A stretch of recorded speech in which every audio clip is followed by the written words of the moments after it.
Hello भाई लोग, तो कैसे हैं आप लोग। आ चुका हूं मैं फिर से एक शानदार एपोक्लिप्स मानवों को लेकर। तो बिना किसी देरी के शुरू करते हैं। एपिसोड की स्टार्टिंग में हमारा हीरो हमें बताता है अभी साल 21,021 चल रहा है, जहां पर इंसानियत खत्म होने के कगार पर है। इसकी वजह है न्यूक्लियर वार। कुछ देशों ने अचानक ही न्यूक्लियर वार स्टार्ट कर दिया था, जिसकी वजह से सब कुछ इस दुनिया में बदल चुका है। जो भी इंसान अभी बचे हुए हैं वो जल्दीबाजी में बहुत सारे शेल्टर हाउस बना रहे हैं अपनी जान बचाने के लिए। ये दुनिया पूरी तरह से बदल चुकी है। पहले के समय में इंसान इस दुनिया में राज करते थे, लेकिन अभी एक नॉर्मल इंसान घर से बाहर भी जाएगा तो उसे सीधे नरक का दर्शन होगा।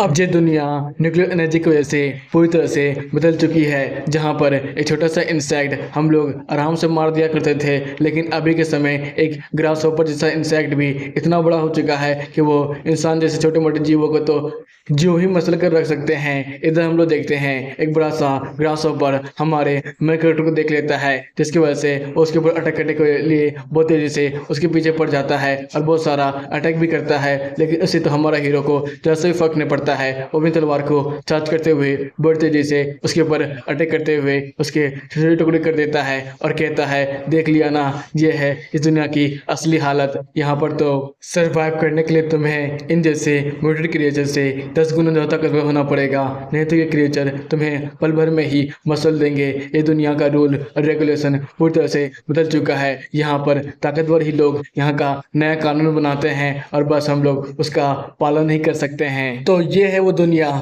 जो तुम्हारी सोच से भी काफ़ी ज़्यादा भयानक है। सीन शिफ्ट होता है एक अपार्टमेंट की तरफ, जहाँ पर हमारा हीरो आया हुआ था। तभी उसके पास ही से एक बड़ा सा गाड़ी भी गुजरता है, जहाँ का गेट खुलता है और वहाँ से एक मोटर जैसा सेठ बाहर निकलता है। उस अपार्टमेंट को देखते हुए सोच रहा था, इधर हमारा हीरो भी एक कार्ड को बाहर निकाल कर इस अपार्टमेंट को देख रहा था और कह रहा था, लगता है ये वही जगह है। फिर दोनों एक साथ कहते हैं, आज रात तो सचमुच कुछ ज़्यादा ही मज़ा आने वाला है। फिर उस मोटे की नज़र हमारे हीरो से टकराती है। इधर हमारा हीरो भी अपने मन ही मन सोच रहा था, चलो आज का बकरा मिल गया है। फिर हम लोग देखते हैं कुछ ही देर में हमारा हीरो उसके सारे कपड़े उतार कर उसे उसी की गाड़ी में बंद कर देता है और उसके कपड़े पहनकर वहाँ से निकलते हुए कहता है, देखने में तो ये कपड़े किसी अमीर शहजादे के लग रहे हैं, अब बस देखना ये बाकी है कि मेरा स्वागत उस अपार्टमेंट में कैसा होता है। फिर वो गेट खोलकर उसके अंदर आता है, लेकिन तभी दो लड़की उसके ऊपर बंदूक रखती है और एक लड़की अपना डेगर सीधे उसके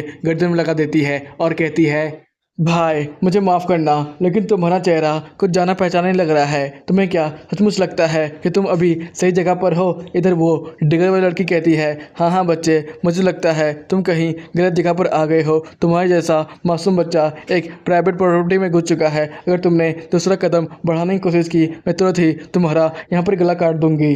ये सुनकर हमारा हीरो अपने पॉकेट में हाथ डालते हुए कहता है, हाँ मैं थोड़ा मोटा सा पतला क्या हो गया, तुम लोग अपने यंग मास्टर को ही भूल गए हो। अब जल्दी से इस रिंग को देखो, अपने आंखों को खोलकर तुम्हें कुछ याद आया? उस गोल्डन रिंग को देखकर तो वो लड़की थोड़ा घबराते हुए कहती है, अरे नहीं, ये तो हमारे वीआईपी कस्टमर हैं, सॉरी सर, हमें माफ़ कीजिएगा, हमसे थोड़ी गलती हो गई है, मैंने आपको पहले कभी देखा नहीं था। तो ये सुनकर तो हमारा मैं कैरेक्टर उसे घूरते हुए कहता है, तुम्हारी हिम्मत भी कैसे हुई अपने कस्टमर को तंग करने की? क्या यहाँ पर कुछ हुआ है क्या? वैसे भी मेरा मूड आज सुबह से ही खराब चल रहा था, मैं तो आया था थोड़ी मस्ती करने के लिए, अब जल्दी से मेरे रास्ते से हटो। ये सुनकर तो दोनों लड़कियां थोड़ी घबराते हुए हमारे हीरो को रास्ता दिखाते हुए कहती है, सर प्लीज़ प्लीज़ इस रास्ते से आइए, आप जल्दी से हमारे कोर्टयार्ड में पहुंच जाएंगे, सर इधर से आइए। फिर वो लोग एक दरवाजे की तरफ हमारे हीरो को पहुंचा देती है। हमारा हीरो दरवाजे को खोलकर जैसे ही अंदर आता है तो वो सीधे हॉल में पहुँच जाता है, जहाँ पर काफ़ी सारे लोग खड़े थे।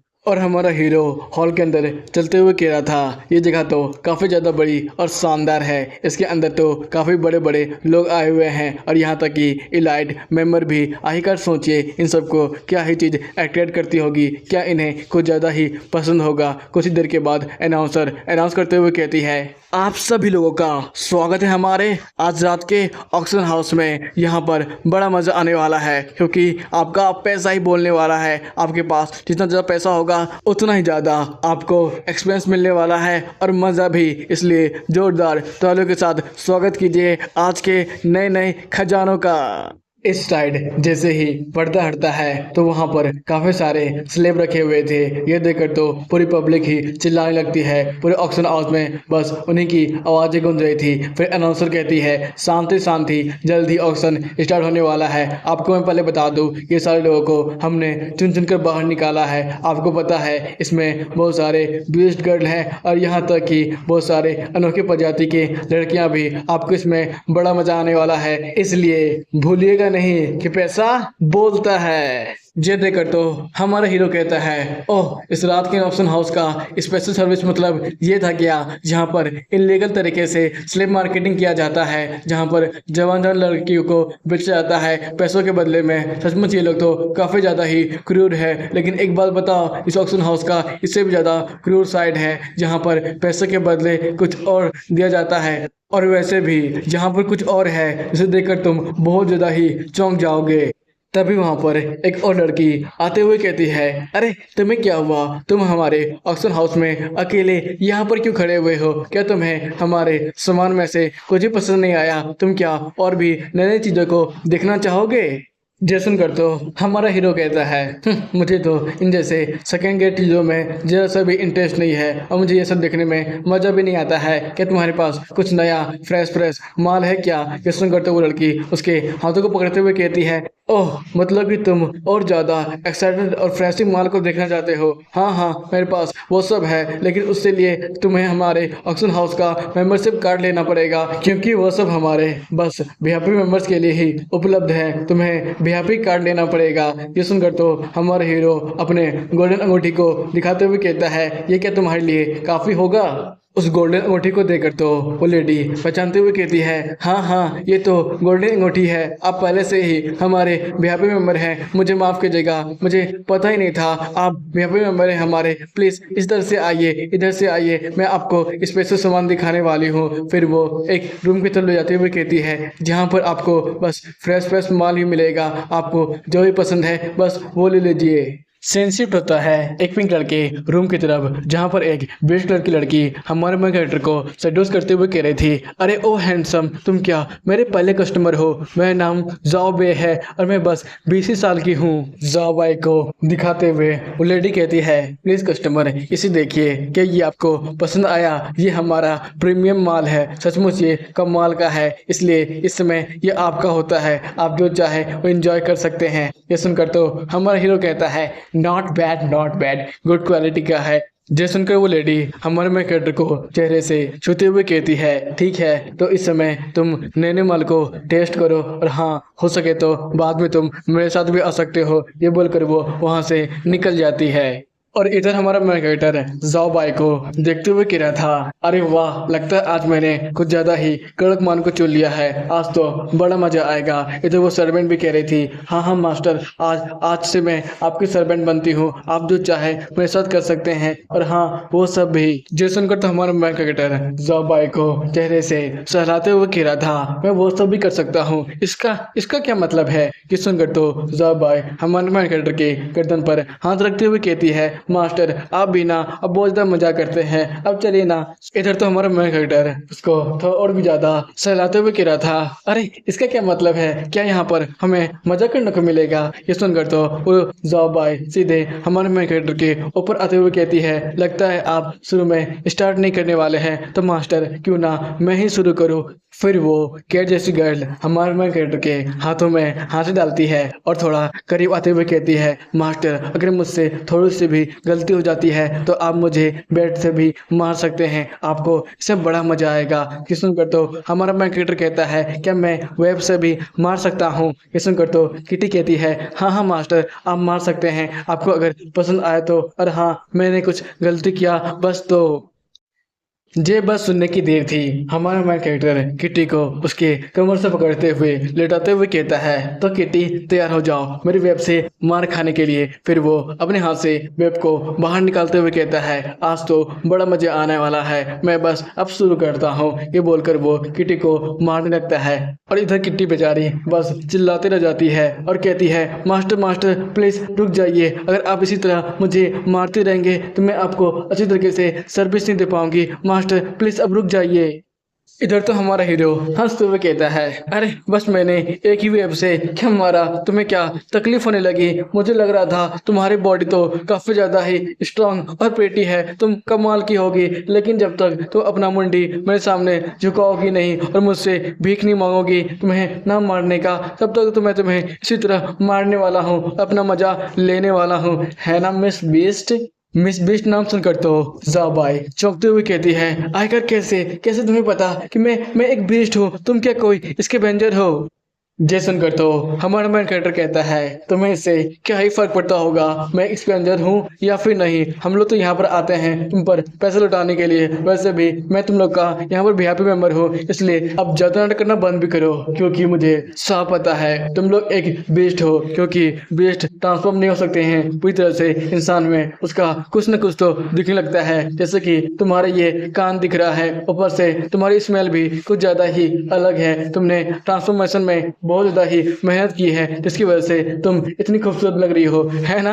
फिर किट्टी हमारे मैन कैरेक्टर को सेड्यूस करते हुए कहती है, इससे हमें क्या ही फर्क पड़ता है कि तुम इसके वेंजर हो या फिर नॉर्मल इंसान हो, तुम हो तो हमारे एक वीआईपी कस्टमर ना, इसलिए आओ मैं तुम्हारी हर एक तरीके से सेवा करूंगी, तुम्हें बहुत ज़्यादा अच्छा महसूस करवाऊंगी, बस तुम मुझे दोबारा मारना नहीं, ठीक है? लेकिन तभी हमारा मैं कैरेक्टर उसे अपनी वाइफ से बहुत जोर से मारता है, जिसकी वजह से बेचारी बहुत दूर जगह गिरती है और चिल्लाते हुए कहती है, आयकर तुम हो कौन? आयकर तुम्हारी वाइफ से मुझे इतना जोर से चोट क्यों लग रहा है, जिसकी वजह से मेरा मेरा ये फॉर्म भी पूरी तरह से बिगड़ चुका है, ऊपर से ये काफ़ी ज़्यादा ही दर्द दे रहा है, आयकर तुम हो कौन? इधर ज़ाबाई अपनी मनी में सोच रही थी, ये बंदा मुझे बहुत ज़्यादा ही जवान लग रहा है, ये बस कमज़ोर सा इसके बंदर होना चाहिए था, लेकिन इसका वेपन इतना ज़्यादा स्ट्रेंज क्यों है? इधर तो हमारा हीरो कह रहा था, मिस बिस्ट चिंता मत करो, मैं तो बस एक ऑर्डिनरी स्कैवेंजर हूँ जिससे कि मिशन मिला है तुम सबको ख़त्म करने के लिए, इसलिए मैं तुम्हें एक मौका दे रहा हूँ, जल्दी से अपने पूरे साथियों को बुला लो, नहीं तो तुम यहाँ पर अकेले ही मारे जाने वाली हो। ये सुनते ही किटी जोर जोर से चिल्लाने लगती है और अपने सभी दोस्तों को बुलाने लगती है और अपने मन ही मन सोच रही थी, मुझे नहीं पता आखिर इसके वेंजर चाहता तो चाहता क्या है, लेकिन इसे अगर मैं अकेले लड़ने वाली हूँ तो मुझे इसे हराने में काफ़ी ज़्यादा ही प्रॉब्लम आने वाली है, लेकिन अगर हम लोग सारी बहनें साथ में रहेंगे तब हमारा कहानी कुछ अलग होगा, शायद हम इसके वेंजर को हरा भी सकेंगे। तभी कोई बेस्ट अपने लाश से गेट खोलती है और सीधे उस कमरे में पहुंच जाती है अपने बंदूक को लेते हुए। एक बीस्ट कहती है, अरे मैंने तो सोचा था कि तुम लोग काफी ज्यादा ही टफ टाइम से गुजर रहे होगे, लेकिन यहाँ पर तो एक बच्चा है, क्या तुम एक बच्चे को भी हैंडल नहीं कर पा रही हो? तभी उसकी बहन भी कहती है, हाँ हाँ मुझे तो लगा था तुम लोग काफी ज्यादा ही मजे कर रहे होगे, लेकिन क्या ये बंदा काफी ज्यादा स्ट्रॉन्ग है, तुम इसे क्या अकेले संभाल नहीं सकती हो? क्या तुम्हें तुम्हारी बहन की भी जरूरत पड़ गई इसमें? ये सब सुनकर तो किट्टी बेचारी चिल्लाते हुए कहती है, तुम लोग मेरा दिमाग खाना अब बंद भी करो, क्योंकि ये कोई नॉर्मल बंदा नहीं है, ये एक स्कैवेंजर है, ऊपर से काफी ज्यादा स्ट्रांग है, इसलिए गलती से भी ओवर कॉन्फिडेंस होकर इसके ऊपर अटैक करने के बारे में मत सोच लेना। इधर हम लोग एक डेविल बीस्ट गर्ल को देखते हैं जो कि ये सब देखकर तो हंसते हुए कहती है, ओहो मतलब कि ये एक स्कैवेंजर है, मतलब कि मेरी बंदूक इस पे काम नहीं करने वाला है, अब मुझे अपना असली चेहरा इसे दिखाना ही होगा, क्योंकि यहाँ पर जितने भी स्कैवेंजर आए थे वो तो हमारा चेहरा देखकर ही डर के मारे कांप चुके थे और हम लोगों ने उन्हें आसानी से खत्म कर दिया था। जेसन कर तो बी डेवन कहती है, हाँ बहन तुम बिल्कुल सही कह रही हो, ये बंदा यहाँ पर अकेले आया हुआ है, मुझे तो लगता है काफ़ी ज़्यादा जवान है, इसकी वजह से इसे ज़्यादा एक्सपीरियंस नहीं होगा, मतलब कि हम सबको अपनी ताकत इस्तेमाल करने का कोई भी ज़रूरत नहीं है, मैं तो इसे अकेले खेलते खेलते ही ख़त्म कर सकती हूँ। तभी फ्लाई डीमन उसकी बात को काटते हुए कहती है, अरे अरे बहन, अगर तुम इस जैसे हैंडसम स्कैवेंजर के साथ अकेले खेल खेलोगी हमें तो काफ़ी ज़्यादा बुरा लगेगा, ऊपर से आए हुए हमारे ऑक्सीजन के गेस्ट भी काफ़ी ज़्यादा इंतजार करेंगे, तो क्यों ना इसे हम लोग थोड़ा जल्दी ख़त्म करें। हाँ हाँ बहन तुम बिल्कुल सही कह रही हो, मुझे भी इस जैसे हैंडसम बंदे का खून थोड़ा टेस्ट करना है, चलो साथ में मिलकर इसके ऊपर अटैक करते हैं, वैसे भी अगर हम लोग साथ में आ जाएंगे तो कोई भी हाई रैंक का स्कैवेंजर भी टिक नहीं पाएगा, तो ये बंदा क्या है, ये बोलकर सबको मिलकर उसके ऊपर अटैक कर देते हैं। ये देखकर तो हमारा हीरो कहता है, ओह तुम लोग सब एक साथ में अटैक करने वाले हो, तब तो काफी ज्यादा बढ़िया है, तुम लोग मेरे पर ही फेवर कर रहे हो। फिर वो अपना ठंडा टालिस्मान बाहर निकालता है और अपने शॉट पर लगाते हुए एक जोरदार स्लैश करता है, जिसकी वजह से उसकी ठंडा एनर्जी चारों तरफ फैलने लगती है और सभी विष्टों को काफी ज्यादा ही ठंडा शॉक देने लगती है, जिसकी वजह से वो लोग अजीब अजीब आवाजें बाहर निकाल रहे थे और सब कोई काफी ज्यादा दूर जाकर गिरते हैं। और इस ताकत को देखकर तो किटी कहती है, अरे नहीं, ये तो सुपर नेचुरल एबिलिटी का भी इस्तेमाल कर सकता है, मतलब कि ये बस इसके एवेंजर नहीं है, ये तो एबिलिटी होल्डर भी है। हम लोग तो काफी ज्यादा ही कॉन्फिडेंस हो गए थे। जैसन कर तो हमारा मैन कैरेक्टर कहता है, ना ना, ये कोई मेरी सुपर नेचुरल एबिलिटी नहीं है, बल्कि मैंने तो अपना एक टूल का इस्तेमाल किया था। यह है 800 तालिस्मान, जो कि काफी ज्यादा ही रेयर है और मैंने इसे अपनी दूसरी दुनिया से लाया है। पता है ये काफी मुश्किल से मिला था, लेकिन इसका इस्तेमाल मैंने इन जैसे खतरनाक 5 पॉइंट डीमन बेस्ट को हराने के लिए किया है। ये तो सचमुच इनके लायक है। तभी अनजाने में एक इंसान गलती से कमरे का दरवाजा खोल देता है और अंदर का दृश्य देखकर तो एकदम चौंक ही जाता है और चिल्लाते हुए कहता है, जहाँ पर तो ह्यूमनॉइड बेस्ड है। मैंने हाल ही फिलहाल में ये अफवाह सुना था, ह्यूमनॉइड बेस्ड इंसानों को सेड्यूस कर कर उसे अपना गुलाम बना लेते हैं और उसे बाद में खा जाते हैं। फिर वहां से भागते हुए कहता है, यहाँ पर ह्यूमनॉइड बेस्ड है, जल्दी से भागो, जल्दी से भागो और अपनी जान बचाओ। फिर हमें अफवाह के बारे में थोड़ा अच्छे से बताया जाता है कि 5 डिमोनॉइड बेस्ड साथ मिलकर लगातार इंसानी लड़कियों को पकड़ते जा रहे हैं और उन्हें पकड़कर उसका इस्तेमाल करते हैं इंसानों को ही सेड्यूस करने में। जो भी इंसान उसकी झांसे में आ जाता है तो वो लोग उन्हें मारकर अपनी ताकत को बढ़ाने में इस्तेमाल करते हैं। फिर हमें बताया जाता है ह्यूमनॉइड बेस्ड जो कि इवॉल्व हुए हैं न्यूक्लियर रेडिएशन से, उन्हें हम लोग न्यूक्लियर बेस्ड भी कहते हैं। उनकी इंटेलिजेंस पावर बिल्कुल इंसानों की तरह होती है और वो लोग काफी ज्यादा ही चालाक होते हैं और समझदार भी, जिसकी वजह से वो लोग बहुत बड़ा खतरा है हमारे ह्यूमन रेस के लिए।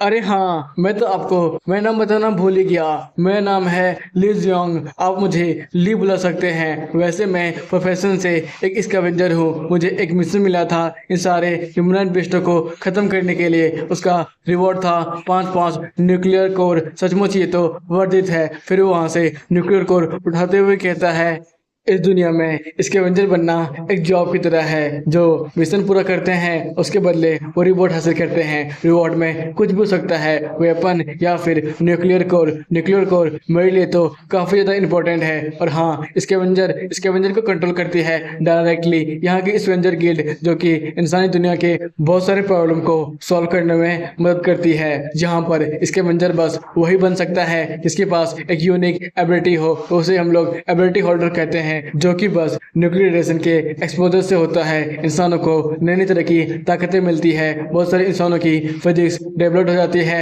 उनके पास बहुत सारा स्पेशल एबिलिटी आ जाता है और यहाँ तक कि इतनी ताकत कि वो एक ही बार में पूरे एक दीवार को तोड़ दे और एकदम हल्क बन जाए। लेकिन अभी जो मैंने अपनी ताकत दिखाई थी वो 800 तालिस्मान की ताकत थी, ना कि मेरे स्पेशल एबिलिटी होल्डर की। मैं जल्द ही वो ताकत भी आपको दिखाऊंगा, लेकिन उससे पहले मेरी कहानी को जानिए। मैं बचपन से ही एक अनाथ बच्चा हूँ जिसके माँ बाप न्यूक्लियर रेडिएशन की वजह से मारे गए हैं, लेकिन मुझे यहाँ के इंसानों के द्वारा बचा लिया गया है और जबरदस्ती एक ऑर्गेनाइजेशन को ज्वाइन करवा दिया गया है, जो मुझे कुछ देर के लिए खाना देता है, लेकिन मुझे अगले समय भूखे रहना पड़ता है। यहाँ के लोग काफी ज्यादा बुरे हैं, वो मुझे मारते भी हैं, लेकिन मेरी किस्मत तो उस दिन खुल गई जब मैं हमारी कैप्टन लूजिया से मिला था। वो काफी ज्यादा अच्छी है। जब उसे पता चला मैं एक एबिलिटी होल्डर हूँ, तब उन्होंने मुझे भी अपनी टीम में ज्वाइन कर लिया। उनके टीम का नाम है ट्विन लेपर्ड, जो कि काफी ज्यादा ताकतवर है स्कैवेंजर गिल्ड में। और जैसे कि हर एक एपोकलिप्स हीरो का सपना होता है सबसे ज्यादा ताकतवर बनने का, मेरा भी वैसा ही सपना है और मैंने बहुत ज्यादा ही ट्रेनिंग किया, तब जाकर मैं सी क्लास तक पहुंच चुका हूं। लेकिन अभी भी मुझे एस क्लास तक पहुंचना है, जो कि मुझसे काफी ज्यादा दूर है। तब जाकर मैंने जल्दी से स्ट्रॉन्ग बनने का एक और नया रास्ता चुना, जो कि था ह्यूमनॉइड बेस्टों को जल्दी जल्दी मारना और बहुत सारे न्यूक्लियर रेडिएशन को जमा करना। आपको लग रहा होगा मैंने ये सब तो अपने वेपन के द्वारा किया था, लेकिन वो सारे वेपन भी मेरे स्ट्रेंथ एबिलिटी से जुड़े हुए हैं। मैं आपको वो जल्दी बताने वाला हूँ। फिर वो अपने बुलेट से अपने घर का दरवाजा तक पहुंच जाता है और फिर उतर कर घर के लॉक को खोलते हुए कहता है, जो लॉक काफी ज्यादा ही बड़ा था। उसके अंदर जाते हुए कहता है, और ये है मेरी इस जैसे एपोकलिप्स वर्ल्ड में सरवाइव करने का इकलौता जरिया। फिर वो सोफे पे हिड़ते हुए कहता है, यार मैं बहुत ज़्यादा थक चुका हूँ, चलो थोड़ी देर आराम कर लेता हूँ। फिर वो अपनी आंखों को बंद करते हुए कहता है, मेरी एबिलिटी का इस्तेमाल करने के लिए मुझे सोना पड़ता है। फिर वो अपनी आंखें बंद कर जैसे ही गहरी नींद में जाता है तुरंत ही अपनी आंखें खोल कर कहता है, तो ये है मेरी स्पेशल एबिलिटी, जैसे मैं सोता हूँ तो मेरी सोल दूसरी दुनिया में चली जाती है। तो ये है मेरी स्पेशल एबिलिटी, जैसे मैं सोता हूँ और मैं गहरी नींद तक पहुँचता हूँ तभी मेरी आंखें खुलती है और मेरी सोल दूसरी दुनिया में पहुँच जाती है। और ये जगह पूरी तरह से अलग है मेरी पहले वाली दुनिया से। यहाँ चारों तरफ बस डिमोनिक एनर्जी ही फैली है, इसलिए मैंने इसे नाम दिया है डिमोनिक कल्टीवेशन डोमेन, जहाँ पर हर जगह आपको डीमन, मॉन्स्टर या फिर घोस्ट दिखेंगे। जैसे जैसे आप अंदर जाते जाएंगे तो आपको ऐसा लगेगा आपने जिंदा रहते हुए ही सीधे नरक के दर्शन कर लिए हैं। सब जगह बस लाशें ही लाशें हैं। इस जगह का डेंजर लेवल जरा सा भी कम नहीं है मेरे न्यूक्लियर वर्ल्ड से। लेकिन एक खास चीज बताऊं, यहाँ पर एक अजीब तरह की एनर्जी है जिसकी मदद से आप कल्टीवेशन कर सकते हैं। बस एक यही चीज है जो यहाँ पर बढ़िया है। तभी वहाँ पर एक स्पिरिट अपेयर होती है और कहती है, ग्रैंड मास्टर फाइनली अब जग चुके हैं, मैं तो काफी ज्यादा डर गई थी। फिर हमारा अली पोटली को आगे करते हुए कहता है, इसमें बहुत सारी मटेरियल है। फिर वो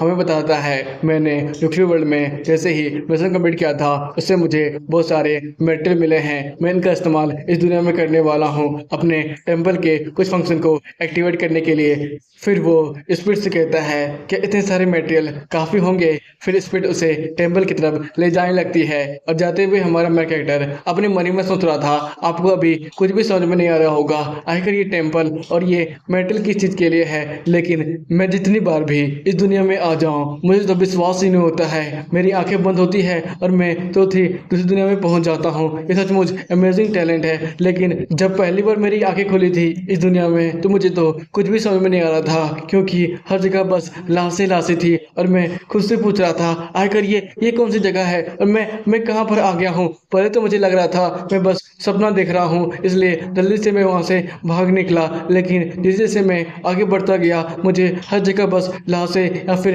डेड बॉडी दिखती रही और वहाँ पर एक अजीब तरह की एनर्जी भी थी। ये सब महसूस करके तो मुझे बार बार उल्टी हो रही थी। तभी मेरा स्कैवेंजर ब्रेसलेट अचानक ही एक्टिवेट हो जाता है और स्कैन कर मुझे बता रहा था इन सारे लोगों की मौत हुई है एनर्जी एक्सट्रैक्शन की वजह से। मुझे ये देखकर तो पहले कुछ भी समझ में नहीं आया था आखिर कैसे सपने में मेरा ये स्कैवेंजर ब्रेसलेट एक्टिवेट हो सकता है। फिर मुझे कुछ ही देर में ये रियलाइज हुआ कि शायद मैं अलग ही दुनिया में पहुंच चुका हूं और ये दुनिया वही कल्टीवेशन नोवेल की दुनिया है। लेकिन जो कुछ भी मैंने नोवेल में पढ़ा था ये तो उससे काफी ज्यादा अलग है। आसपास बस लाशें लाशें हैं, हर जगह डर का माहौल। ऐसा लग रहा है कि मैं कभी भी यहाँ पर मर सकता हूँ। और मैं चीजों को इसी तरह देखकर समझने की कोशिश ही कर रहा था तभी अचानक ही मेरा माथा बहुत तेजी से दर्द देने लगता है। जैसे जैसे मेरा माथा दर्द दे रहा था वैसे वैसे मुझे इस बॉडी के ओरिजिनल ओनर की भी मेमोरी मुझे मिलने लगी। तब जाकर मुझे पता चला इस दुनिया का स्पिरिचुअल एनर्जी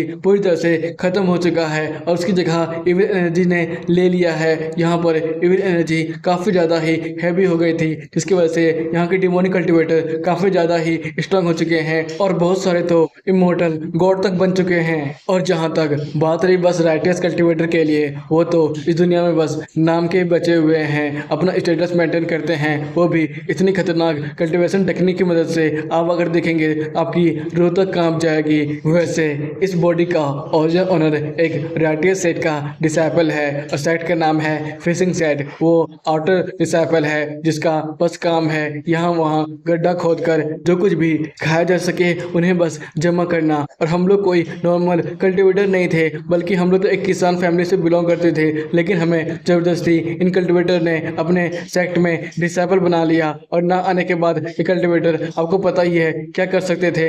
और यहाँ लाने के बाद हमें जबरदस्ती यहाँ के सेक्ट लीडर का डिसाइपल बना दिया गया और हमें जबरदस्ती ये फोर्स कर जाता था सेक्ट लीडर को पूजने के लिए। सेक्ट लीडर यहाँ का सबसे ज्यादा क्रूर आदमी है जिसने हम जैसे डिसाइपल को जिंदा ही कल्टीवेशन रिसोर्सेज में बदल दिया। वो लोग हमारे सोल को पहले डिवावर कर जाते हैं, उसके बाद टैलेंट के लिए पिल बना देते हैं और हमारे मांस और यहाँ तक कि ब्लड तक को वो लोग निकाल कर पिल में रिफाइन कर देते हैं। और इसी तरह करते हुए उन्होंने ना जाने कितने सारे डिसेबलों को मार दिया है। फिर वो लोग उनके बॉडी को सीधे ग्रेवयार्ड में फेंक आते हैं, जहाँ पर काफ़ी सारे डिसेबल का बॉडी पहले से पड़ा हुआ था, और कहते हैं ये सब हम लोग बस ह्यूमैनिटी को बचाने के लिए कर रहे हैं, क्योंकि डिमोनिक कल्टिवेटर और भी ज़्यादा ताकतवर बनते जा रहे हैं, तो इसलिए हमें और भी ज़्यादा ताकतवर बनना पड़ेगा। इसके लिए हम लोग कुछ भी कुर्बान कर देंगे।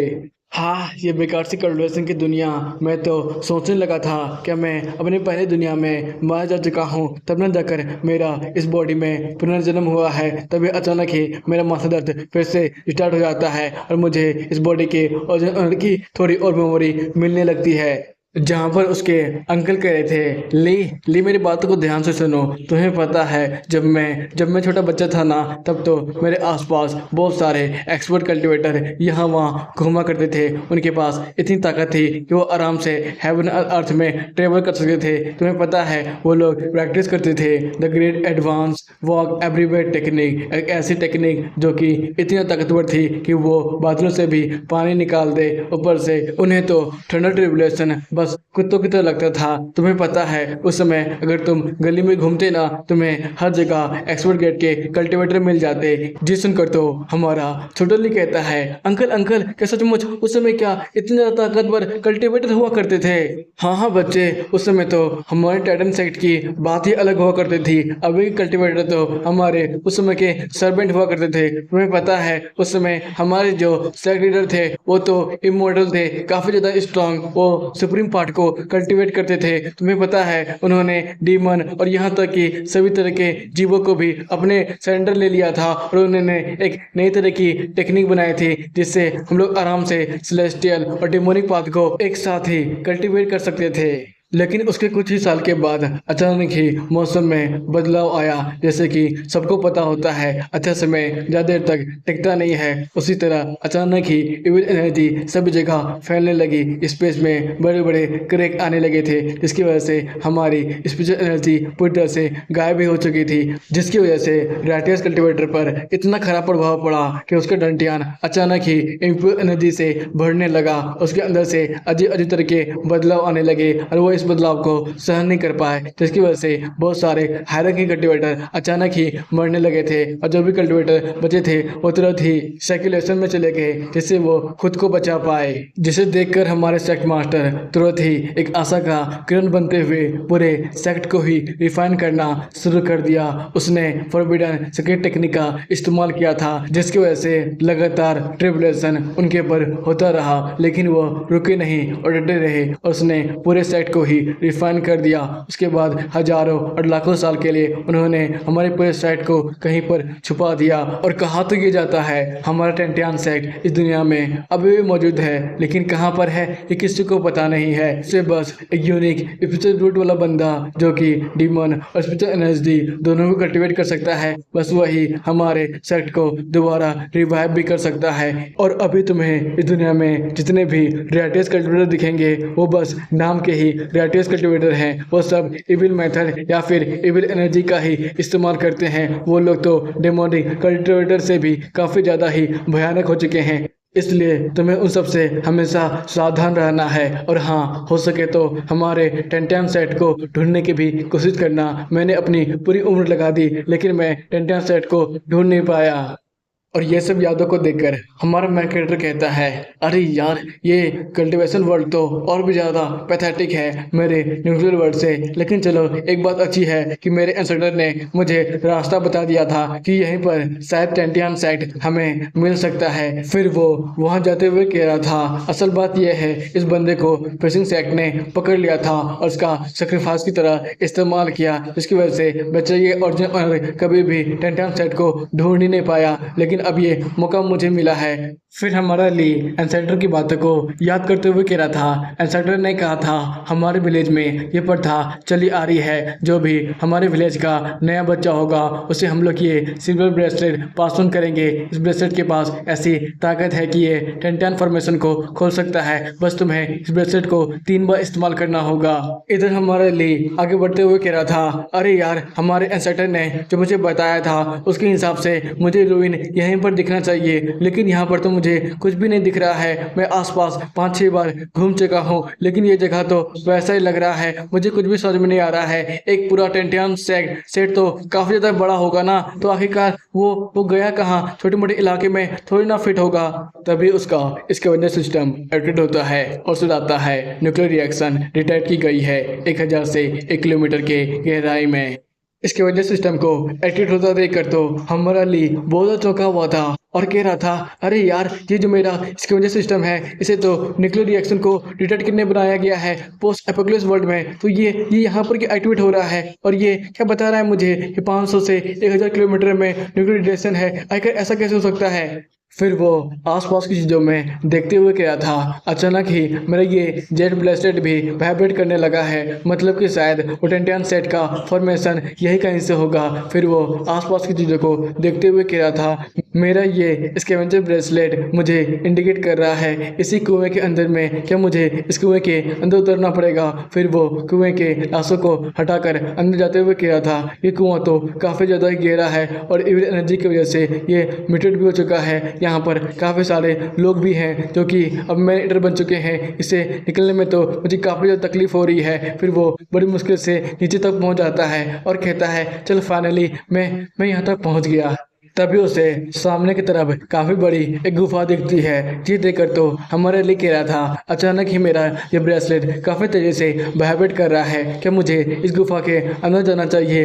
तभी गुफा के अंदर से अचानक ही काफी ज्यादा ही बड़ी बड़ी हाथें बाहर निकलने लगती है। ये देखकर तो हमारा हीरो भी एक पल के लिए डर चुका था और कह रहा था, ये क्या है? ये कि कोई फॉर्मेशन है? फिर वो उस हाथ को रोकने की कोशिश करता है। वो हाथ हमारे हीरो को मसलने वाला था, तभी हमारा हीरो अपने ब्रेसलेट पहने हुए हाथ से उसे रोकने की कोशिश करता है और फॉर्मेशन को एक्टिवेट कर देता है। और जैसे कि हमारे एंसेस्टर ने कहा था, यहाँ पर 3 सीक्रेट फॉर्मेशन टेक्निक लगा हुआ है, वो तुम्हारे सोल तक को जज करेंगे क्या तुम क्वालिफाई हो इसके अंदर जाने के लिए, और दूसरा फॉर्मेशन तुम्हारे टेंटियन को चेक करेगा क्या तुम सचमुच काबिल हो उस फॉर्मेशन को तोड़ने के लिए। लेकिन अगर तुम बार बार उस ब्रेसलेट को पकड़कर एक ही मंत्र दोहराते रहोगे तो तीनों फॉर्मेशन तुम्हें जज कर तुम्हारे लिए एंट्रेंस खोल देंगे। और कुछ ही देर में वहाँ का एंट्रेंस गेट भी खुल जाता है। ये देखकर तो हमारा मन कैरेक्टर ली कहता है, जैसे कि हमारे एंसेस्टर ने मुझे बताया था, ये सब हमारे फॉर्मेशन डीमन हैं जो कि हमारे सेट की फॉर्मेशन को गार्ड करते हैं। फिर वो अपने जेट पेंडेंट को आगे बढ़ाते हुए कहता है, और ये जेट पेंडेंट है इस एंट्रेंस गेट का की। फिर वो जेट पेंडेंट पहनकर सीधे एंट्रेंस गेट के अंदर पहुंच जाता है, जहाँ पर वो देखता है काफ़ी बड़ा वॉर फॉर्मेशन के एरिया को, जहाँ पर एक इंसान अपनी स्पेशल एनर्जी से कल्टीवेट कर रहा था। फिर हमारा मेन कैरेक्टर ली जहाँ वहाँ चीज़ों को देखते हुए कह रहा था, सचमुच अभी तक मैंने बहुत सारे कल्टिवेशन नॉवल पढ़े हैं, लेकिन कोई भी इसकी बराबरी नहीं कर सकता है। सचमुच खुद की आंखों से देखना और अमेजिंग करने में तो काफ़ी ज़्यादा ही फर्क है। कि जगह तो सचमुच कमाल की है। फिर वो आगे बढ़ते हुए कह रहा था, अरे अब ये क्या हुआ, मेरे ब्रेसलेट से ये क्या बाहर निकल रहा है? तभी हम लोग देखते हैं ब्रेसलेट से काफ़ी ज़्यादा ही रेड कलर की एनर्जी बाहर निकलती है। फिर वो एक स्पीड में बदल जाती है और फिर हमारे मेन कैरेक्टर के कपड़े को भी बदलते हुए कहती है, हमारे पैट्रियाज आपका फाइनली हमारे टेंटियन सेक्ट में स्वागत है। अब लगता है हमारा टेंटियन सेक्ट अब पूरी दुनिया में फिर से नंबर 1 सेक्ट बन जाएगा। ये सब देखकर तो हमारा मेन कैरेक्टर लिख रहा था, अबे यार इस ब्रेसलेट में और कौन कौन से सीक्रेट छुपे हुए हैं, जल्दी से मुझे बताओ यार। फिर वो कहता है, लेकिन रुको, तुमने क्या कहा मुझे पैट्रियाज? लेकिन मैं तुम्हारा कोई पैट्रियाज नहीं हूँ। ये सुनकर वो स्पीड कहती है, मेरा नाम जाओ भाई है और आप ही हमारे यंग पैट्रियाज हैं। मुझसे कोई गलती नहीं हुई है, क्योंकि हमारे सेक्ट लीडर ने ये कहा था जो भी इंसान हमारे सेक्ट को फिर से रिवाइव करेगा वही हमारा यंग पैट्रियाज होगा। फिर वो लड़की हमें बताते हुए कहती है, आप अभी जिस जगह मौजूद हैं ये है हमारे टेंटियन सेट का कोर पैलेस। पास ही यहाँ पर एक टेंपल है जिससे ये पूरा प्रोटेक्टिव फॉर्मेशन लगा हुआ है। और मेरा नाम है जाओ भाई, मैं एक स्पिरिट हूँ जो कि फॉर्मेशन को कंट्रोल करती हूँ, और मेरा छोटा सा पार्ट इस ब्रेसलेट के अंदर है जिससे मैं हमारे नए पैट्रियाज की थोड़ी मोड़ी मदद कर सकती हूँ। आपको तो पता ही होगा हमारा कल्टिवेशन एरा काफ़ी ज़्यादा ही बड़ा था। उस समय हमारा टेंटियन सेक्ट नंबर 1 सेट था। उस समय हमारे सेट मास्टर ने एक डुअल कल्टीवेशन टेक्निक निकाली थी, जिसकी मदद से हम लोग इमॉर्टल पाथ और यहाँ तक कि डेमोनिक पाथ को भी कल्टीवेट कर सकते हैं। और जिस समय हमारी दुनिया की इविल एनर्जी अचानक ही बढ़ चुकी थी, जिसकी वजह से हमारे सेट के जितने भी डीमन थे वो अचानक ही बेकाबू होने लगे थे। उनके अंदर से काफ़ी ज़्यादा ही इविल एनर्जी बाहर निकल रही थी, जिसकी वजह से वो लोग हमारे सेट के डिसेबलर पर भी अटैक कर रहे थे। इसे रोकने के लिए बहुत सारे इंस्ट्रक्टरों ने अटैक कर दिया, उन्हें ख़त्म करने की अपनी पूरी कोशिश की, लेकिन उसकी ताकत काफ़ी ज़्यादा बढ़ चुकी थी, जिसकी वजह से हमारे पेट्रियार्च को ही सामने आना पड़ा। फिर उन्होंने अपना धर्मा बॉडी एक्टिवेट कर सारे दुश्मनों को एक एक कर मारना स्टार्ट कर दिया। उनका पहला टेक्निक का नाम था लाइट ऑफ ग्राटियस पाथ, जो कि एक ही बार में डीमन को खत्म करने के लिए बनी थी। फिर उन्होंने हमें अपनी दूसरी टेक्निक को भी दिखाया था, जो कि काफी ज्यादा खतरनाक था। उसका नाम उन्होंने दिया था, आपको अगर बुराई से लड़ना है तो खुद भी बुरा बनना पड़ेगा। फिर वो अपनी टेक्निक का इस्तेमाल करते हुए बहुत सारे डीमन को सीधे हेल से बुलाते हैं, और उनका डिमोनिक फॉर्म ऐसा लग रहा था कोई डिमोनिक गॉड उनसे कह रहा हो, जल्दी करो डीमंस, मेरी बातों को मानो और यहाँ के सारे डीमन को एक ही बार में खत्म कर दो। फिर हम लोग देखते हैं बहुत सारे सेंटिपीड बाहर निकलकर लगातार डीमन को मारने लगते हैं। बस हमारे सेक्ट मास्टर का 2-3 टेक्निक ही काफी था पूरे डीमन जाति को इस दुनिया से खत्म करने के लिए, लेकिन डिमोनिक ऑरा काफी ज्यादा स्ट्रॉन्ग था, जिसकी वजह से डीमन मरने के बावजूद भी दोबारा जिंदा होकर हमारे सेक्ट मास्टर के ऊपर अटैक करने लगे। ये सब देखकर तो सेक्ट मास्टर भी काफी ज्यादा ही परेशान होने लगे। फिर उन्हें ना चाहते हुए भी अपनी फॉरबिडन स्ट्रिंगिंग टेक्निक का इस्तेमाल करना पड़ा, जिससे वो पूरे इमोर्टल वैली को ही रिफाइन करके बचा सके। फिर उन्होंने ऐसा ही किया, जिसकी वजह से हमारे सेक्ट मास्टर के ऊपर काफी ज्यादा ही हैवी ठंडा गिरा, लेकिन फिर भी उन्होंने हार नहीं माना और अपनी पूरी जान लगाकर पूरे इमोर्टल वैली को रिफाइन कर दिया, जिसमें हमारे सेक्ट मास्टर को बहुत बड़ी कुर्बानी देनी पड़ी। उनके सोल एनर्जी काफी ज्यादा ही कमजोर हो चुकी थी, उनकी विटलिटी भी काफी ज्यादा ही खो चुकी थी, लेकिन फिर भी उन्होंने पूरे इमोर्टल वैली को अपने फॉर्मेशन से कवर कर दिया, जो कि आज तक किसी ने भी नहीं सोचा होगा। फिर उन्होंने अपनी जितनी कुछ बची कुची एनर्जी सारी मिलाकर मुझे बनाया और मैं फॉर्मेशन की गार्डन बनी। उसके बाद थोड़ी सी एनर्जी इस ब्रासलेट में डाला, फिर वो बाहर निकलकर इस इविल एनर्जी को रोकने का कोई ना कोई तरीका ढूंढने लगे और हमारे टेंडियन सेट को दोबारा रिवाइव करने का भी, लेकिन उतनी ज़्यादा इसमें एनर्जी ना होने की वजह से हमारा टेंडियन सेट अभी भी यहाँ पर ही सोया हुआ है। जैसा सुनकर हमारा मैन कैरेक्टर ली कहता है, ओह अब मुझे सब कुछ समझ में आ रहा है क्यों स्पिरिट जावा ने मुझे अपना यह मास्टर कहा था। मुझे अगर टेंडियन सेट को फिर से ताकतवर बनाना होगा तो मुझे स्पिरिचुअल एनर्जी का सोर्स खोजना होगा, लेकिन स्पिरिचुअल एनर्जी मैं लाऊंगा तो लाऊंगा कैसे। फिर वो अपने स्कैवेंजर ब्रेसलेट को देखते हुए अपने मन में सोच रहा था, जब मैं यहाँ पर आ रहा था तो अचानक ही मेरा ये स्कैवेंजर सिस्टम एक्टिवेट हो गया था और मुझे बता रहा था कि 500 और 1000 किलोमीटर के गहराई में मुझे बहुत सारे न्यूक्लियर रेडिएशन का पता लगा है। तो क्या ऐसा हो सकता है न्यूक्लियर रेडिएशन ही असल में स्पिरिचुअल एनर्जी है, या फिर मैं कुछ ज़्यादा ही सोच रहा हूँ। लेकिन मैं अगर अच्छे से गौर से देखूँ तो जितना मुझे पता है न्यूक्लियर वॉर होने के बाद आसपास बहुत ज़्यादा ही रेडिएशन फैल गई थी, जिसकी वजह से आसपास के जितने भी मॉन्स्टर या फिर इंसेक्ट थे वो अचानक ही इवॉल्व होने लगे थे, और बहुत सारे मॉन्स्टर तो ह्यूमनॉइड फॉर्म भी ले रहे थे, उनके अंदर इंटेलिजेंस भी डेवलप हो गया था। मुझे तो लग रहा है न्यूक्लियर एनर्जी ही यहाँ की स्पिरिचुअल एनर्जी है, और बिना स्पिरिचुअल एनर्जी के तो ये इमोर्टल वैली किसी भी काम की नहीं है। मैं इसके फॉर्मेशन को भी अच्छी तरीके से इस्तेमाल नहीं कर सकता हूँ, लेकिन अगर मुझे स्पिरिचुअल एनर्जी मिल गई तो मैं आराम से ही इमोर्टल पाथ और डेमोनिक पाथ को एक साथ कल्टीवेट कर काफी जल्दी ही स्ट्रॉन्ग बन सकता हूँ। इधर ज़ॉबाई यंग मास्टर को इतना देर तक सोचते हुए देखकर कहती है, यंग मास्टर क्या हुआ, आप क्या सोच रहे हैं। ये आवाज़ सुनकर तो हमारे मेन कैरेक्टर का ध्यान टूटता है और वो कहता है, नहीं ज़ॉबाई ऐसे कुछ भी नहीं है, मैं बड़ी लंबे समय से सोया नहीं हूँ। यहाँ पर आने में मुझे काफ़ी ज़्यादा मुसीबत का सामना करना पड़ा है, इसलिए तुम क्या मेरे लिए थोड़ा आराम करने का जगह ढूंढ सकती हो। ये सुनकर तो ज़ॉबाई कहती है, हाँ हाँ मास्टर, क्यों नहीं, जल्दी से मेरे पीछे आइए। सेंसिटिव होता है। ज़ाबाई हमारे मेन कैरेक्टर को किसी रूम में पहुंचा देती है और कहती है, मास्टर आप यहाँ पर आराम कर सकते हैं। ये सुनकर हमारा मेन कैरेक्टर ले कहता है, ठीक है ज़ाबाई, अब मैं सोने जा रहा हूँ, लेकिन तुम मेरा ध्यान रखना और मुझे मुसीबतों से बचाना। ये सुनकर तो ज़ाबाई कहती है, हाँ हाँ मास्टर, आप उसकी चिंता मत कीजिए। फिर हमारा मेन कैरेक्टर अपनी आंखों को बंद करते हुए कह रहा था, अब लगता है मैं थोड़ी देर आराम कर सकता हूँ। फिर वो सोते ही अपनी दूसरी दुनिया में आंखें खोलता है और कहता है, अब मुझे सब कुछ समझ में आ गया है। जैसे मैं अपनी आंखें को बंद करता हूँ और गहरी नींद में पहुंचता हूँ तो मैं आराम से एक दुनिया से दूसरी दुनिया में ट्रैवल कर सकता हूँ। और खास बात तो ये है कि मैं उस दुनिया में जिस चीज को भी अपने हाथों से पकड़ कर रखूंगा सोते समय वो भी मेरे साथ ही इस दुनिया में आ जाएगी। सचमुच ये तो एक कमाल की एबिलिटी है। अब तो मुझे लगने लगा है कि मैं आराम से ही इस दुनिया का राजा तो बन ही सकता हूँ, बल्कि अपने कल्टीवेशन दुनिया का भी एक गॉड बन सकता हूँ। बस मुझे करना क्या होगा, जितना हो सके उतना ज़्यादा न्यूक्लियर रिएक्टर या फिर न्यूक्लियर एनर्जी को इस दुनिया से उस दुनिया में पहुंचाना होगा।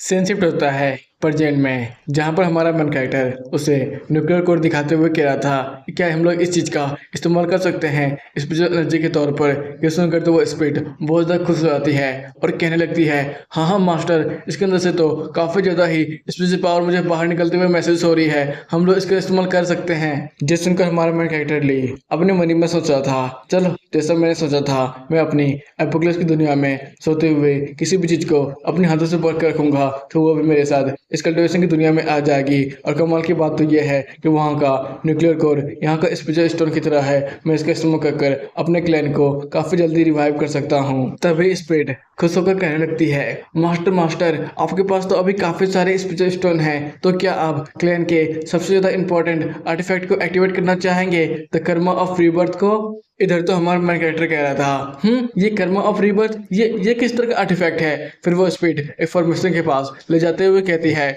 मास्टर, इसी फॉर्मेशन के अंदर वो आर्टिफैक्ट जो कि पूरी यूनिवर्स के जीनियर एनर्जी को अपने अंदर कंटेन करता है। अगर आप कर्मा ऑफ रीबर्थ का इस्तेमाल करेंगे तो भॉइड से आप बहुत सारे एनर्जी को बोरो कर सकते हैं, उससे आप अपने डिसाइपल के बॉडी को भी बना सकते हैं, क्योंकि हजारों साल पहले हमारे मास्टर ने क्लैन के सभी डिसाइपलों का सोल को कैप्चर कर लिया था। उन्हें पता था उनका फिजिकल बॉडी ज़्यादा लंबे समय तक इस दुनिया में नहीं रह पाएगा, लेकिन अगर हम लोग कर्मा ऑफ रीबर्थ को इस्तेमाल करते हैं तो उनके बॉडी को फिर से दोबारा बनाया जा सकता है। लेकिन हाँ, इसमें काफ़ी ज़्यादा ही वक्त लगेगा और बहुत सारे स्पेशल एनर्जी भी खर्च हो जाएंगे।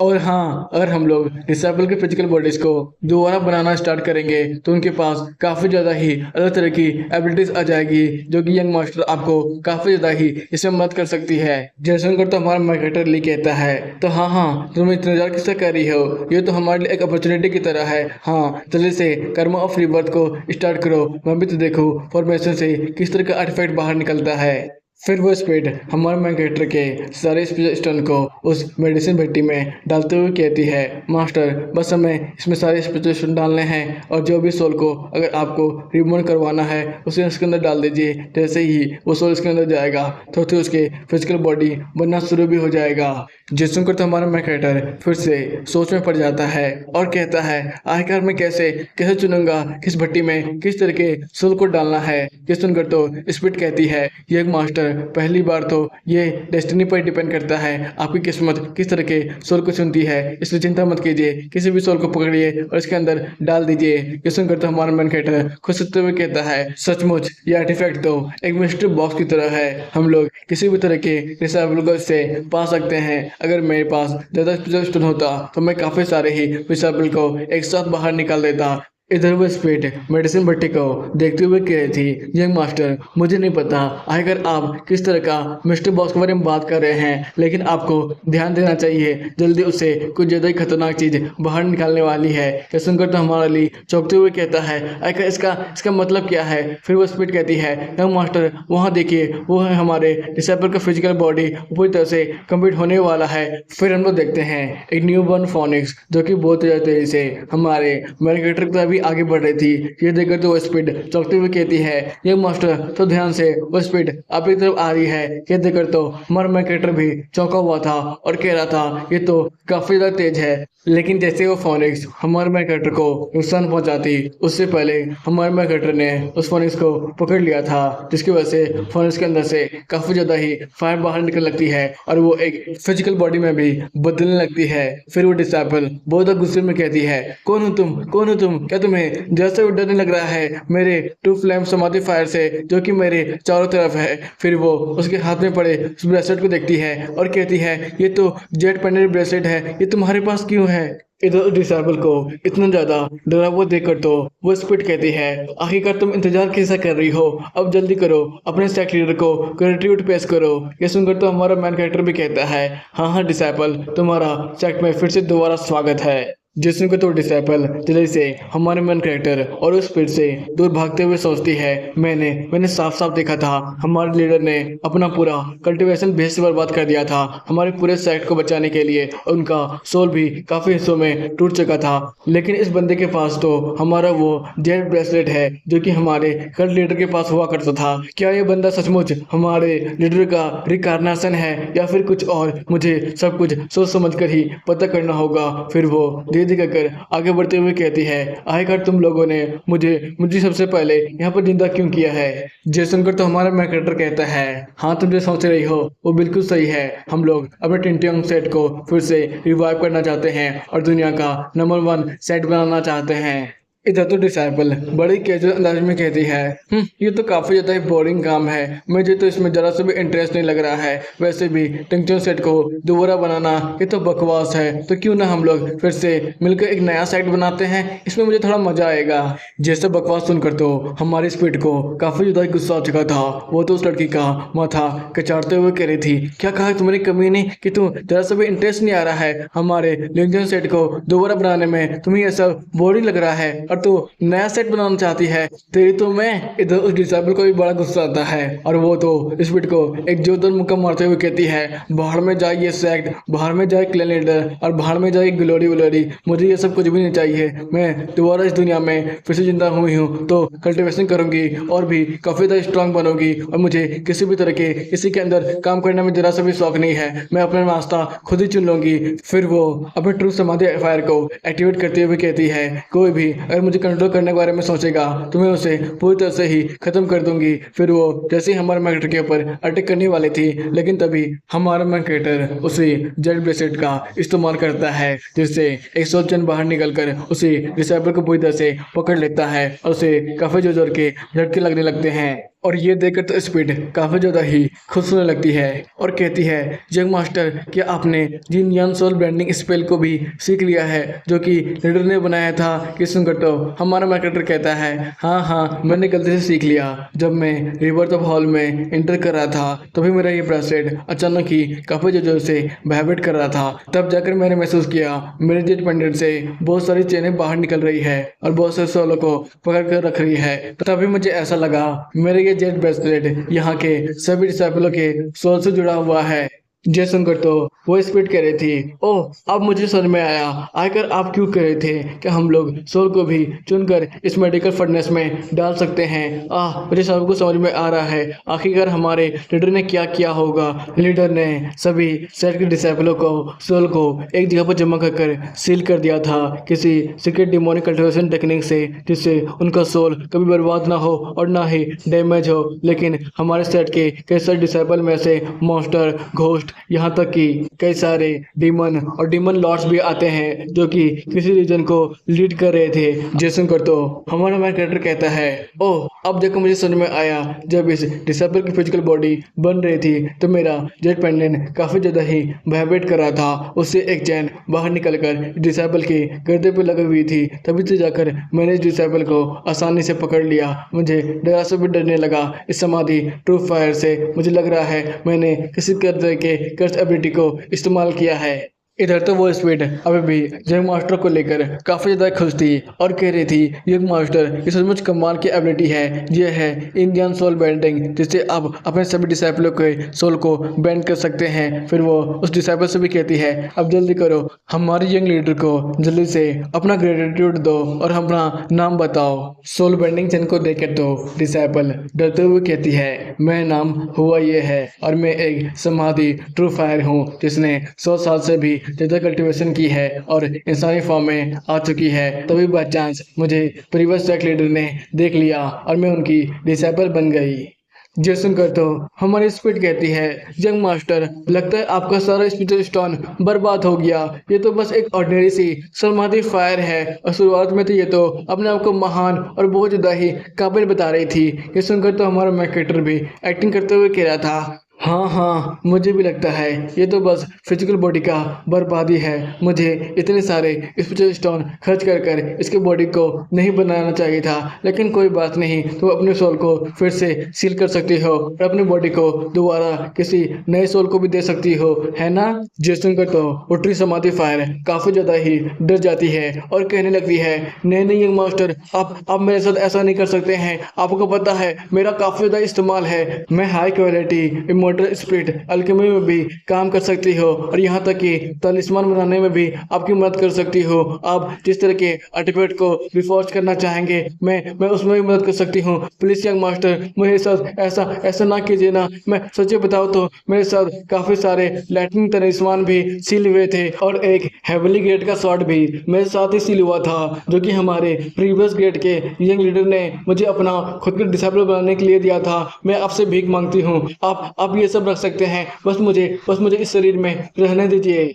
जैसन करते वो फॉर्मेशन स्पीड अपना मुंह टेढ़ा वाला करते हुए कहती है तुम क्या हमारी यंग लीडर को ऑफर देना चाहती हो बस अपने फिजिकल बॉडी को पाने के लिए? ना ना इतने से काम नहीं चलने वाला है। ये सुनकर तो हमारा मार्केटर भी नाटक करते हुए कह रहा था हाँ तुम बिल्कुल सही बोल रही हो, लगता है तुम्हारे फिजिकल बॉडी से तुम्हारे सोल को बाहर निकाल कर किसी काबिल डिसाइबल को ही डालना पड़ेगा। ठीक है तुम जाओ, गुड बाय। जैसन कर तो समाधि फायर काफी ज्यादा ही डरते हुए कहती है जंग लीडर प्लीज ऐसा ना करो ना, आपको पता है मेरा काफी ज्यादा इस्तेमाल है, आप मुझसे बहुत सारे तलिस्मान बना सकते हैं, बहुत सारे आर्टिफैक्ट को रिफाइन भी करवा सकते हैं और यहाँ तक मेरे बनाए हुए सामान को आपके डिसाइपल तक इस्तेमाल कर सकते हैं। ये सुनकर तो फॉर्मेशन स्पीड कहती है क्या सच्ची तुम ये सब कर सकती हो? ये सुनकर तो समाधि फायर डरते हुए कहती है मैं नहीं करूंगी तो और कौन करेगा मास्टर, मैं ये सब कर सकती हूँ, प्लीज मुझे इस फिजिकल बॉडी में रहने दीजिए ना।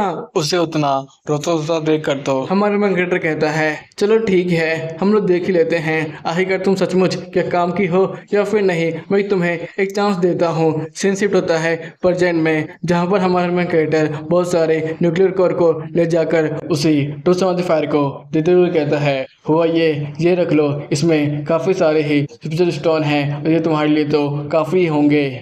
और ये देखकर तो ट्रू समाधि फायर काफ़ी ज़्यादा चौंक जाती है और कहती है लीडर के साथ में तो काफ़ी सारे स्पेशल स्टोन है, ये दुनिया जो काफ़ी ज़्यादा ही डिमोन एनर्जी से भरी हुई है जहाँ पर स्पेशल एनर्जी मिलना किसी खजाने से कम नहीं है। आपको फिर भी इतने सारे मिल गए। और वो अपने मन ही मन सोचती है हमारी लीडर में कुछ ना कुछ तो खास बात है, इनके पास ये स्पेशल स्टोन आया तो आया कैसे, लेकिन मुझे ऐसा क्यों लग रहा है ये सारे स्पेशल स्टोन नहीं है, लेकिन छोड़ो इससे मुझे क्या ही फर्क पड़ता है। फिर वो अपनी एबिलिटीज का इस्तेमाल करने लगती है और कहती है बड़े दिनों के बाद मैं किस चीज़ को बनाने जा रही हूँ, सचमुच अब तो काफ़ी ज़्यादा ही मज़ा आने वाला है। फिर वो अपनी काबिलियत दिखाने लगती है और कहती है मुझे अपनी स्पिरिचुअल एनर्जी थोड़ी जल्दी इस्तेमाल कर हमारे एक मास्टर के ट्रेजर बनाना होगा जिससे मेरी स्पिरिचुअल एनर्जी भी बच पाए। फिर वो ट्रेजर रिफाइनिंग टेक्निक का इस्तेमाल करने लगती है और कहती है चलो अब बन भी जाओ।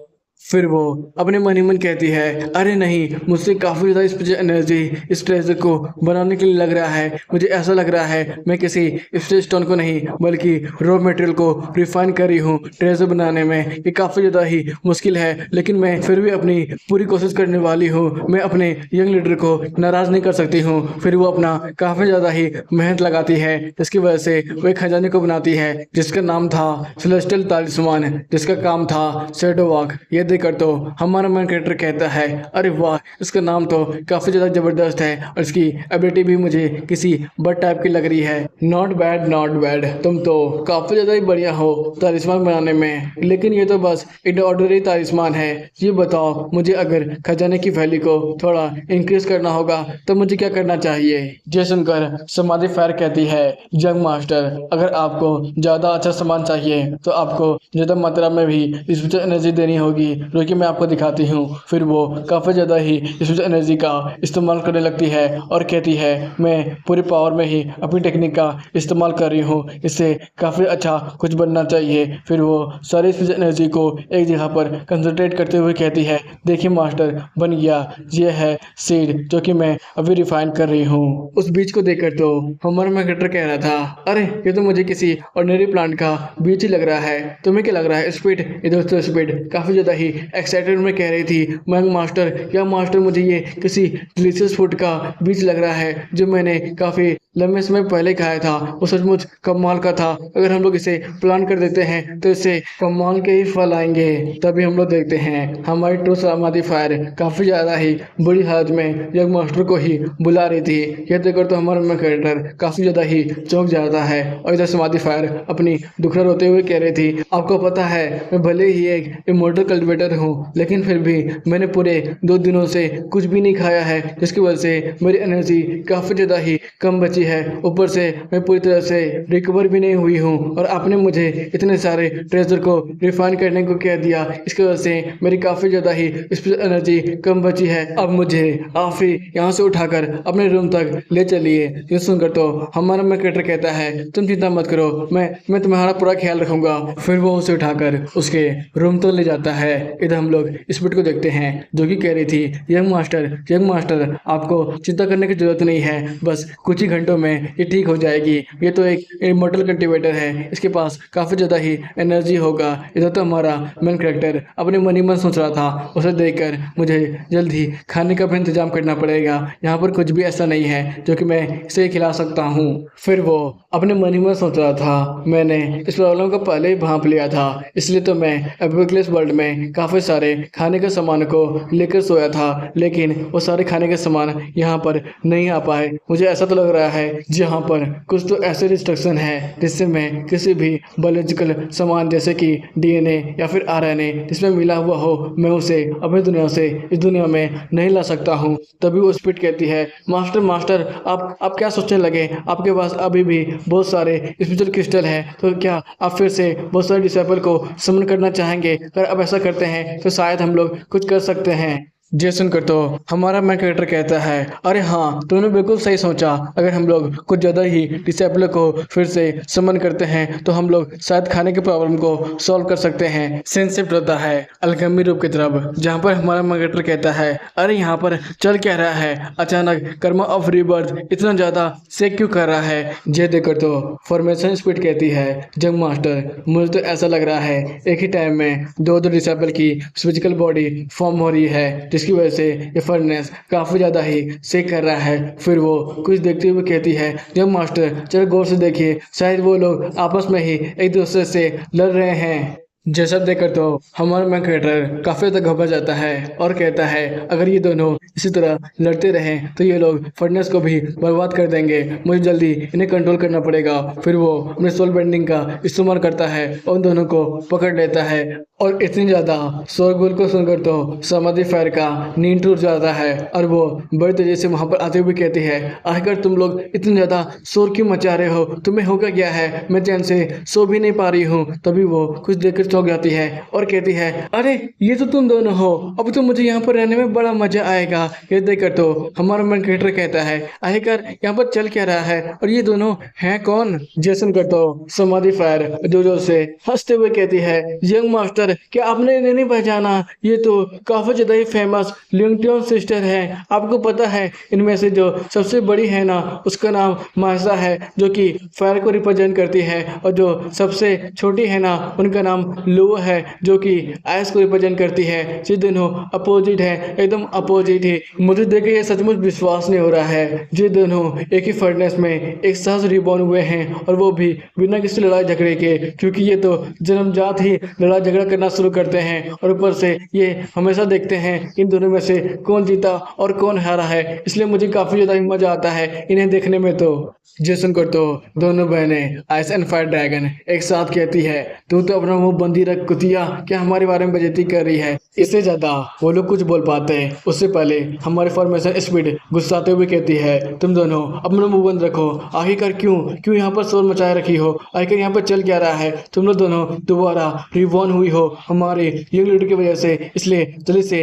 हमारे यंग लीडर को झुक के सलाम करो। जे सुनते ही दोनों बहनें हमारे मेन कैरेक्टर को गौर से देखने लगती है। तभी वो आइस ड्रैगन आगे बढ़कर हमारे मेन कैरेक्टर को छूते हुए कहती है, अरे वाह यंग मास्टर यहीं पर है तो मैं ऐसी चीज को कैसे अनदेखा कर सकती हूँ। फिर वो उसके आसपास आते हुए कहती है, यंग मास्टर आपके अंदर से मुझे काफी ज्यादा ही स्पेशल एनर्जी महसूस हो रही है और मुझे यह भी समझ में आ रहा है कि हमारे यंग लीडर ने अभी भी किसी तरह की कल्टिवेशन टेक्निक का इस्तेमाल नहीं किया है और ना ही सीखा है। यंग मास्टर आपको पता है मैं ड्रैगन क्लैन से बिलोंग करती हूँ, मेरे पास काफी सारी डिवाइन टेक्निक और एबिलिटीज है। आप चाहती हैं आप मेरे साथ ड्यूअल कल्टीवेशन करें, आपको पता है मैं ड्यूअल कल्टीवेशन में काफ़ी ज़्यादा ही एक्सपर्ट हूँ, आपको काफ़ी ज़्यादा ही मज़ा आएगा। जैसे सुनकर तो फायर ड्रैगन को काफी ज्यादा गुस्सा आता है। वो तो आइस ड्रैगन के ऊपर एक जोरदार मुक्का मारते हुए कहती है, तुम बिच तुम्हारी हिम्मत भी कैसे हुई हमारे यंग मास्टर को खुलेआम में सेड्यूस करने की। वैसे भी तुम्हारी बड़ी बहन तो यहाँ पर है और इसलिए सबसे पहले मुझे यंग मास्टर को सर्व करने का मौका मिलना चाहिए। तुम लोग को पता है सबसे पहले मैं डार्क लाइन को ज्वाइन की थी जो कि एक असेसन का ग्रुप था। वहाँ से मैंने काफी सारी ही सीक्रेट टेक्निक सीखी है जो मैं यंग मास्टर को सिखाना चाहती हूँ। अगर यंग मास्टर मुझे अपना इंस्ट्रक्टर बना लेते हैं तो मैं उन्हें काफ़ी सारी ही टेक्निक सिखाऊंगी, बल्कि मैं तो उन्हें डुअल कल्टीवेशन भी करना सिखाऊंगी। ये बोलकर वो काफ़ी ज़्यादा ही शर्मा रही थी और यह सब देखकर ट्रुथ समाधि पैर आग में घी डालते हुए कह रही थी, हाँ हाँ मुझे सब कुछ समझ में आ रहा है, तुम लोग बस डुअल कल्टीवेशन ही नहीं करना चाहती हो बल्कि वो सब भी करना चाहती हो। अब तो बस ये देखना बाकी है कि हमारे यंग मास्टर तुम दोनों में से किसे चुनते हैं और कौन जीतता है इस मैच को। ये सुनकर तो दोनों ही ड्रैगन्स को काफ़ी ज़्यादा गुस्सा आता है और उस समाधि फायर को एक जोरदार मुक्का मारते हुए कहती है, तू बिच तो फिर से बोली, तू तो अपना मुँह बंद ही रख। और ये सब देखकर तो अब हमारी फॉर्मेशन स्पीड भी हमारे मेन कैरेक्टर को थोड़ा चुटकी लेते हुए कहती है, ये तो हेवन का साइकिल है, घूम फिर के हमारे यंग मास्टर को यह सब झेलना ही पड़ेगा। ये सब सुनकर तो हमारा मेन कैरेक्टर तंग आते हुए कहता है, अब तुम लोग सब अपना मुंह बंद रखो और पहले ये बताओ आखिरकार मैं खाने का व्यवस्था कैसे करूँ। मेरे पास बस यही एक प्लांट का सीड है जिसका फूड काफ़ी ज़्यादा ही डिलीशियस होता है, तो ये बताओ आखिरकार मैं इसे कैसे रोक सकता हूँ जिससे ये काफ़ी जल्दी बड़ा हो जाए और फल देने लगे। उस सीट को देखकर तो फायर ड्रैगन काफी ज्यादा चौंक जाती है और कहती है, ये तो सेलेस्टियल पिच ट्री का सीट है, आखिरकार आपको ये कहाँ से मिला, ये तो काफी ज्यादा रेयर है। मैं तो ये सुना है इसे रोकने के लिए हमें करीब हजारों या फिर लाखों लाशें चाहिए होंगी, तभी सीट को उसके बीच में रोक देने से और एक अजीब सा फॉर्मेशन बनाने से यह सीट बहुत तेजी से आसपास की लाशों से एनर्जी एब्जॉर्ब करेगी और काफी जल्दी ही बड़ी हो जाएगी और फल देने लगेगी। तभी बीच में आइस ड्रैगन आते हुए कहती है, हाँ हाँ जितना ये आसान बोल रही है ये उतना भी आसान नहीं है, बल्कि ये जो ट्री है ये आधा डिमोनिक कल्टीवेशन को फॉलो करती है और आधा स्पिरिचुअल एनर्जी को इसे उगाने के लिए भी हम लोग को स्पिरिचुअल एंड डिमोनिक एनर्जी दोनों ही बराबर मात्रा में देनी होगी, इसलिए इसे उगाना काफ़ी ज़्यादा ही रेयर है। और हाँ आगे चल के इसे जो हमें फ्रूट मिलेगा उसमें काफ़ी ज़्यादा ही पावर होगी, उससे हमें बहुत सारी डिवाइन एबिलिटीज भी मिल सकती है। ये फिश फूड सचमुच ऑसम है। दोनों ड्रैगन्स की बातें सुनकर हमारा मन कैरेक्टर अपने मन ही में सोच रहा था, सचमुच ये प्लांट तो कमाल का है, इसका फूड भी कमाल का ही निकलेगा, लेकिन मुझे थोड़ी सी प्रॉब्लम आ रही है। मैं स्पिरिचुअल एनर्जी तो आराम से ही अपनी दुनिया से ला सकता हूँ, लेकिन मुझे कर्स सॉइल कहाँ से मिलेगा। बाहर में मुझे काफ़ी सारे ही डेड बॉडी तो मिल जाएंगे, ऊपर से कर्स सॉइल भी होंगे, लेकिन आसपास कहीं से भी डेविल या फिर डिमन मॉन्स्टर घोस्ट भी बाहर निकल सकते हैं। ऊपर से बाहर में किसी ने भी मुझे देख लिया तब तो मेरी सामत आना पक्की है, लेकिन मुझे ये सब जोखिम तो उठाना ही होगा। फिर वो वहाँ से अपने कमरे की तरफ जाते हुए कहता है, ठीक है, फॉर्मेशन स्पीड जॉब आई तुम सबको संभाल लेगी। तुम लोग बाहर में दुनिया घूमो और देखो ये दुनिया कितनी ज़्यादा बदल चुकी है, और डिमोन एनर्जी को भी थोड़ा मोड़ा महसूस करो और वहाँ से कर्स सॉइल लाने की अपनी पूरी कोशिश करो। फिर वो अपने कमरे में जाकर सोते हुए अपनी मन ही मन सोच रहा था, अब मुझे जाकर अपने पोस्ट एपोकलिप्स वर्ल्ड से बहुत सारे न्यूक्लियर कोर का व्यवस्था करना पड़ेगा, जिससे मैं बहुत सारे आर्टिफैक्ट और तलिस्मान को बना पाऊँ। फिर उसके सोते ही उसके पास ही एक अजीब सी परछाई बनने लगती है, और जो कि हमारे मेन कैरेक्टर को ही घोले जा रही थी। सीन शिफ्ट होता है पोस्ट एपोकलिप्स वर्ल्ड की तरफ, जहाँ पर हमारा मेन कैरेक्टर अपनी आंखें खोलता है और कहता है, ये मुझे इतने सारे कॉल किसने किए हैं और ये मैसेज खोल के कौन रखा है। फिर वो जैसे उन्हें खोलता है तो वहाँ से उसकी मास्टर चिल्लाते हुए कहती है, डैम ब्रेड आखिर तुम हो कहाँ पर, तुम मेरे कॉल को आंसर क्यों नहीं कर रहे हो, तुम्हें कुछ हो तो नहीं गया है, अब जल्दी से मेरे पास आ जाओ, मैं तुम्हारे लिए काफ़ी ज़्यादा ही खुशखबरी लेके आया हूँ, जल्दी आना।